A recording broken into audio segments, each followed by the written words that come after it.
Olá pessoal, tudo bem? Sou o professor Paulo César do canal Bora Aprender. Estou aqui para tirar algumas dúvidas que apareceram lá nos comentários do YouTube.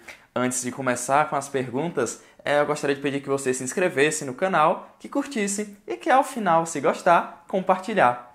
Bom, a pergunta da Juliane Souza é o seguinte: Professor Paulo, muito obrigada pela sua contribuição, está sendo muito importante para a minha preparação ao mestrado Prof. EPT. Que bom, Juliane, que está te ajudando, né, nessa preparação.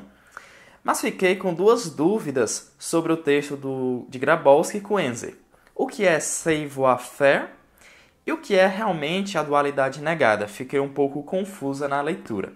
Gente, o savoir-faire, ela é uma expressão francesa, por isso que ela se fala assim, e ela significa saber como. Ou seja, é a experiência que o trabalhador vai construindo ao longo da sua empreitada e que vai fazer com que ele tenha uma habilidade para resolver problemas.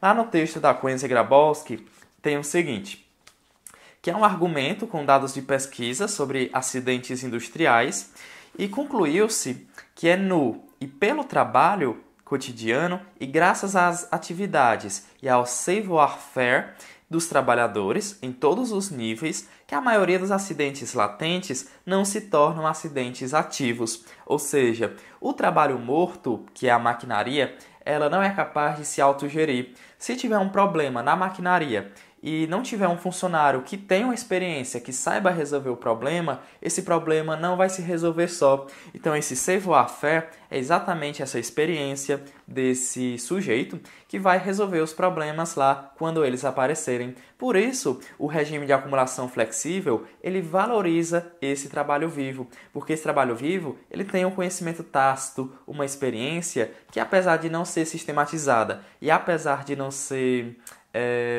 compartilhável, então o trabalhador que tem esse conhecimento tácito continua sendo bastante valorizado, porque vão aparecer situações que o trabalho vivo vai resolver.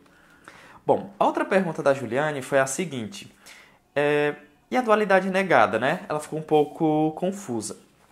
Nós tivemos no regime de acumulação rígida, o Fordismo, uma dualidade assumida, uma dualidade explícita, porque as trajetórias de educação elas eram bastante definidas. Então, para os sujeitos que eram de origem trabalhadora, eles tiveram uma definição clara de que era uma educação para trabalhos específicos, trabalhos especializados, bastante simples, bastante fragmentados, enquanto o pessoal lá, filho da classe da elite, da burguesia, dos dirigentes, eles tinham uma educação básica, mais geral, mais complexa, mais intelectual. Então, essa dualidade, ela era assumida, ela não era escondida, ela era explícita e era assim que acontecia.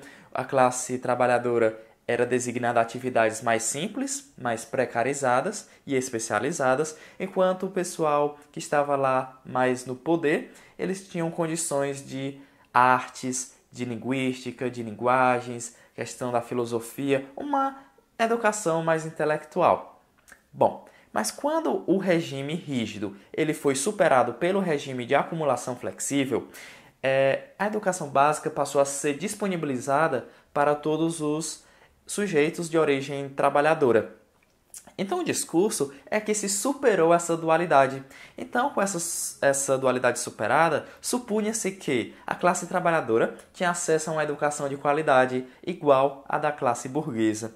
Mas, na verdade, isso não aconteceu. Por isso o termo dualidade negada, porque a dualidade ela continua existindo e, na verdade, ela foi aprofundada.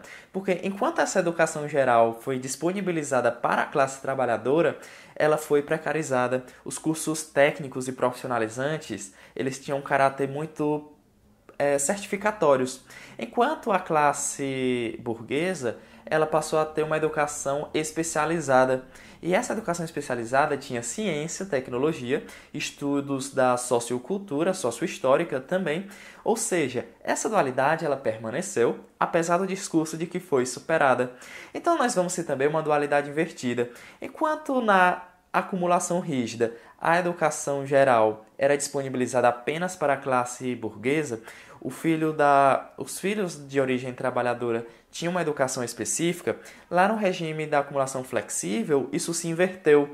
A educação específica passou a ser para a classe dos dirigentes, enquanto para os filhos da classe trabalhadora ficou uma educação geral. Só que isso não significou um maior acesso a cargos melhores, a uma condição de vida melhor, uma condição profissional mais sofisticada. Então foi uma dualidade invertida, apenas se inverteu, mas a dualidade continuou.